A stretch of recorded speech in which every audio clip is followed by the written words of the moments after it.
If you've been looking forward to new Metal Gear Solid Master Collection news, you're in luck. There's a ton of new information that's been released, whether it's from Konami themselves or from various video game media websites such as IGN, and also from a few lucky fans that got to attend the early look of the Metal Gear Solid Master Collection over in LA that Konami hosted last week at their HQ. There's a lot to get into, so let's get started. Starting off with the massive news that the Metal Gear Solid Master Collection is officially coming to the PlayStation 4 console. This is directly from the horse's mouth. This is directly from Konami themselves. They took to their various social media accounts to announce that there is a version being worked on right now for the PlayStation 4, which is obviously a massive win for those who are part of the PlayStation ecosystem, who have a PlayStation and that's their preferred console to play on, but haven't yet committed to current gen consoles. It is coming to last gen for the PS4. Now, something to keep in mind is that this is going to be a digital only release as far as I know, and as far as they've announced. There is no physical version of the PS4 version planned, and also it's being planned to release sometime after the initial Master Collection launch, meaning sometime after the Master Collection launches for the PS5, Xbox Series X and S, and PC. No word yet on exact release date. We're now going to get into the bulk of the news, which obviously comes from the preview event that took place last week in Los Angeles at Konami HQ. Keep in mind that most of the people in attendance are video game journalists that work for various websites such as IGN and GameSpot, with a few lucky fans that got to attend as well. As always, I will have all the sources for the videos and articles and information in the description box below if you guys want to check that out after you're done watching this video. And make sure you watch this video until the end. There's some very interesting comments made by some Konami representatives that I think are very important for you guys to hear and could affect the future of Metal Gear and subsequent releases of the Master Collection. Now, starting off with Konami's intent with the Master Collection, what they're setting out to do. This is very important to know so we know exactly what we're getting come October, what Konami is planning to do with this collection, what they're planning to do to the games. This quote comes directly from a representative from Konami. Director of brand marketing Ben Kinney says that they basically put on the white gloves and just whatever needed to be touched up or trimmed just to modernize them, we did that. And then the rest of it we just left as it was because that was the intent. Basically meaning that they are taking the HD collection, stuff like the codec delay, they are trying to trim up and clean up, and also clean up the presentation, change up the presentation from the HD collection and the Legacy collection, and that's really their sole intent. They're not trying to add too many things, they're not trying to change too many things or alter too many things. They want the games to remain as they were or as close as they were in the HD collection, just a better version. This is basically the HD collection plus this is the better iteration of the HD collection is what they're setting out to do. Another interesting note, and this comes kind of indirectly from Fingers and Nitroid, who were some of the lucky fans that got to go to this event. The Hideo Kojima's name and the original Koji Pro logo are still present and they are still credited as they were in the HD collection, because again, Konami did not set out to alter or rewrite history or scrub Hideo Kojima or his team that worked on these games, that originally made these games from existence. That's not their goal or intent. They want these to be as close to the best versions of the games as possible. So just keep that in mind. That's something that a lot of you guys was make or break for a lot of you guys, was, you know, making sure that Hideo Kojima's name and his legacy and his team's legacy is still present. Nitroid and Fingers didn't directly come out and say this,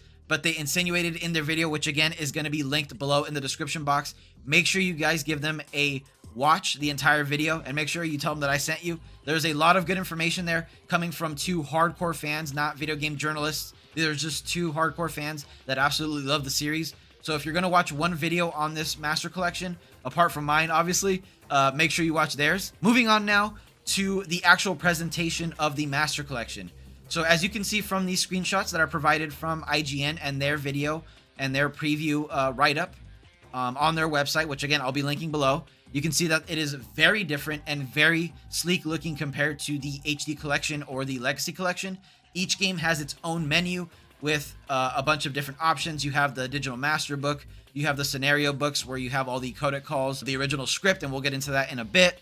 You have obviously each version of the game that you can play. Something that surprised me and I'm super happy to see is the inclusion of Metal Gear Solid Integral in the MGS menu. So not only are we getting, you know, the original Metal Gear Solid for the PlayStation and special missions as well as VR missions, not just either or, we are also getting Metal Gear Solid Integral, which we've never gotten released here in the West. Now, some of you may be saying that's untrue. We have the PC version of Integral that you can buy on GOG.com. That version is not the true version of Integral. There's a bunch of stuff missing. It's not the true Integral experience. So it's really nice to see this for us fans in the West that don't want to resort to emulation to play this game. To have that included in their Master Collection is awesome, in my opinion. Another thing to note that is of note when it comes to Metal Gear Solid, specifically Metal Gear Solid 1, is that the game is only going to be playable in the 4:3 format that has been confirmed. So there's no way to make it widescreen. There's also no remastering or rescaling done here. This is literally just the PlayStation version. I know for a lot of you guys that is kind of disappointing. You kind of want to see a cleaner version, something more akin to that PC version that I just mentioned would be nice for a lot of you. Something that is kind of cool that they added is, and something that they do for a lot of these collections, right, is for games that are 4:3, meaning obviously Metal Gear Solid 1, as just mentioned, Metal Gear 1, Metal Gear Solid 2, or sorry, Metal Gear 2 Solid Snake, Metal Gear 1 for the NES, and Snake's Revenge, all the games that are 4:3, you can go in there and select from 6 or 7 background images for each game, meaning Metal Gear Solid 1 has its own 6 background images you can choose from. Metal Gear 1 has its own 6 background images you can choose from. Snake's Revenge has its own backgrounds you can choose from, or you can just leave the black bars that are present if you don't want to have any backgrounds or anything like that. So those are some cool options that you have for how to display Metal Gear Solid 1 while you play it. Next, I want to talk about the actual preview event for the Master Collection and what these very lucky people got to play. So basically, they had the people in attendance play on the Switch version of the Metal Gear Solid Master Collection, and I find this very odd because it's kind of been indirectly confirmed that the Switch version is going to be the inferior version, and I say inferior in terms of the resolution and the frame rate. It's been confirmed by multiple people and multiple outlets at the event that the game was running at a near 720p 30 frames per second level, and I say near because multiple, again, outlets have said that there was significant slowdown in certain parts of Metal Gear Solid 2 and Metal Gear Solid 3. Now keep in mind, this is another quote from Ben Kinney basically saying that this build that these people were playing on is not finalized. It's not a finalized dev build, so keep that in mind. But still, I do find it kind of odd that they had the Switch version on display, since a lot of the commotion that happened yesterday was due to the Switch version and only having the Switch version to go off of. So there was a lot of misinformation that spread yesterday that these games were going to be running at 720p at either 30 or 60 frames per second on the PS5, the Xbox Series X and S, and the PC. And that has now been confirmed by Konami themselves to not be the case. The only way that these games are going to be running in 720p, the only instance that they're going to be running in 720p is on the Switch when it's in handheld mode, so off of the dock. On every other platform, it has been confirmed again by Konami themselves that their targeted resolution and frames per second is going to be 1080p at 60 frames per second. Now, I know this is going to be a disappointment for a lot of people because you're wondering why these games can't be run at 4K resolutions. That should be the gold standard nowadays with how powerful consoles have gotten and how powerful PCs are.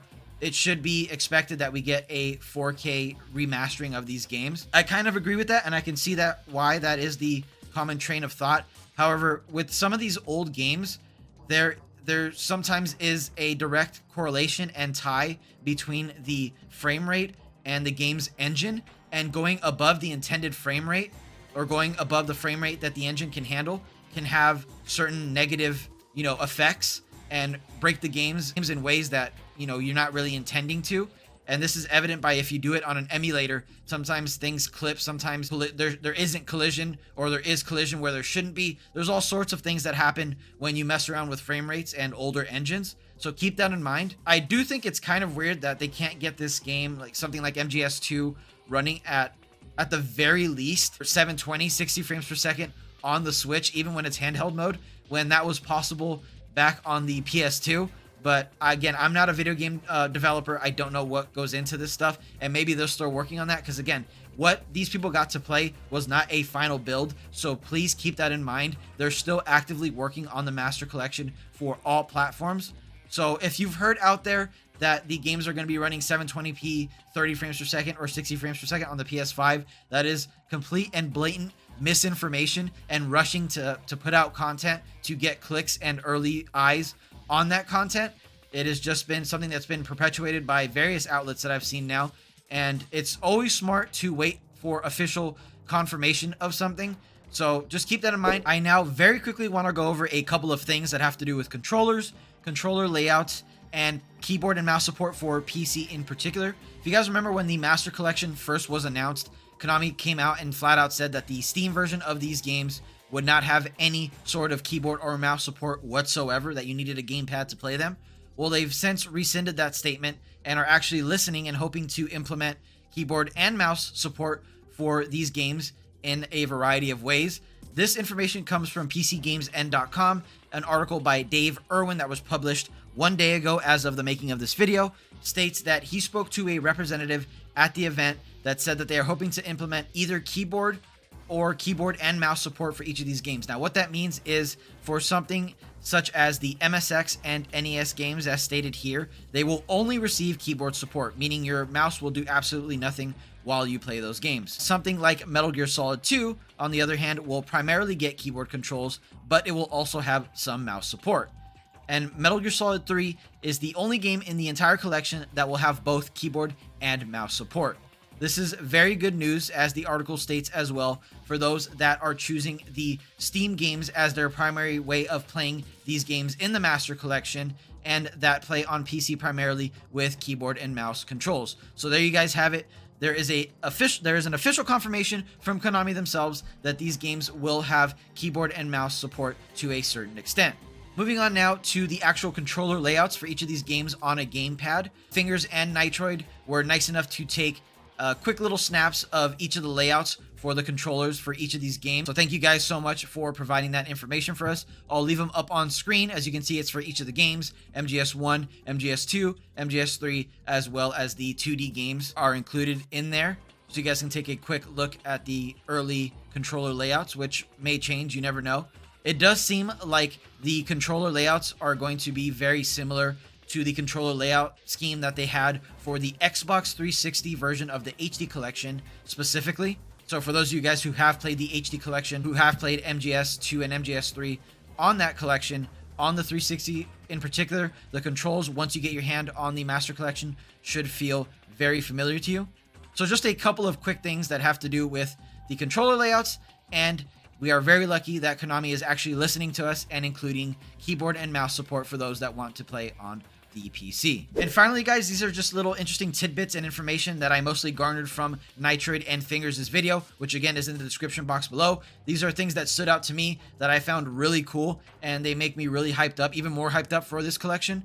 The first thing is that the digital master books allow you to take a 3D look at the game covers for each of the games from each region. So basically what the Master Collection allows you to do is, I'll just take my Metal Gear Solid 2 Substance version here, and it basically allows you to, as if you were holding it as I am right here, rotate it, look at it from different angles, look at the back, and all that fun stuff from each game, from each region. I heard they're high res, they're really high resolution, the scans of them. So I look forward to that. That's something that's really cool that was not mentioned by Konami on the breakdown of what we're getting in the digital master book. So that's new information. Again, thank you for all this new information. Thank you to Nitroid and Fingers for this information. The master books also include things such as all locations of the ghost photography, right? In Metal Gear Solid 1, you know, you can get a digital camera and find ghost scenarios scattered across the whole game. And I think there's 8 of them in total. That has the location of all of them. It also has the location of things like the dog tags. It has like a dog tag checklist for Metal Gear Solid 2. The scenario book now, so not the master book, but the scenario book, which is a full comprehensive breakdown of every single codec, optional codec, and cutscene dialogue found in the game.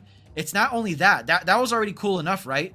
It also includes little developer notes. So like notes from Hideo Kojima himself, or notes from his team of like certain scenes in the game. So if like, for example, like, you know, if it says like, you know, Snake turns around and looks at Sokolov in a certain way, right? And Kojima wrote that in. That's going to be part of the actual scenario books. So you can actually go through each of the scripts of each of these games and look at the little notes that Hideo or his team made about certain scenes and stuff, which is just super cool and awesome to someone that geeks out about stuff like that. Another thing that was interesting that this is news that Fingers and Nitroid broke, and I don't think anybody else even focused on these things, is that if you guys remember a while back, it was confirmed that Konami had to cut some of the historical archived footage, is I think how they put it. There was a lot of speculation that Konami was just trying to be cheap and not pay for the licensing to relicense this archival footage to include in the games. That has now been confirmed to not be the case. And again, this information comes from Nitroid and Fingers, and it is now confirmed by Konami themselves that the reason why that historical footage, they couldn't use it again. And by the way, it's only like 6 scenes or something like that. So it's not very many scenes at all. But the reason why they couldn't use it is because literally those companies that they licensed out from do not exist anymore. So they cannot go to those companies anymore and rent out that footage because they literally do not exist anymore. It never had to do with money. It never had to do with Konami not caring. It was literally because they could not go to those sites and legally rent that footage out anymore or license that footage out anymore because those companies do not exist. And they've already also confirmed that they basically took other stock footage or footage that was very reminiscent of the footage that they had to cut and basically superimpose that or use that in lieu of not having that original footage. But it's footage that, again, has been confirmed to be very similar. For most of the casual fans out there that aren't purists, that don't play these games obsessively and obsess over these games, you probably won't even notice. But for those that do, that is the official confirmation as to why that footage had to be cut. And now to talk about that thing that I teased at the very beginning, the reason why I asked you guys to please stick around and watch until the end if you could. This is also something that comes directly from Konami via Fingers and Nitroid once again. And this is something that I think is very important for everybody to hear. It's actually a couple of things. The first is that Konami themselves have stated that there is potential for updates to the Master Collection Volume 1. What that exactly means and entails is unknown at this point, but it does mean that they do have plans and they have the ability to add things that aren't there at launch later on. Whether that just means fixes for any bugs that become present or apparent after launch, or something more significant like other games or stuff that was cut and couldn't make it at launch, we don't know. But the thing that I found even more interesting and important than that is the fact that they told Fingers and Nitroid that they are going to base what they add and what is released in subsequent volumes due to what fans want and what fans are asking for. Now, that is a huge open door invitation to all of us to respectfully, and I say this again, respectfully ask Konami through various, means, social media, however you can, email, whatever, to respectfully, I'm going to say it again, respectfully ask them for things that we want. Let them know that you want whatever game that you want. Make a video on YouTube like I'm doing now, like I plan to do for MGS4 and MGO2. So spoilers for a future video topic that I want to cover. So again, go to Konami, make your voices heard, make sure they know what you guys want to see, what you want to see on Volume 2 or 3 or wherever they take it next. They've basically given us an open door to express ourselves and what we want, and they're going to make the decisions on what's on the next volumes based on what we say. That's going to be it for this video, guys. Hopefully I was able to ease some of those concerns that came primarily from misinformation spreading and people just wanting to rush content out there before actually having any sort of actual confirmation from the horse's mouth. Hopefully I gave you guys some hope that the Master Collection is actually going to turn out to be a decent collection, a better collection than even the HD collection and potentially even the Legacy collection. Hopefully you guys are even more hyped now for October to roll around and to get your hands personally on this collection. I know for myself that I am super hyped up, even more hyped up now after watching in particular Fingers and Nitroid's video, which again, you need to watch. It is in the description below. Thank you to those guys, and thank you to all the other sources such as IGN and PC Games. And as always, you guys, thank you so much for watching, and I will see you guys in the next one.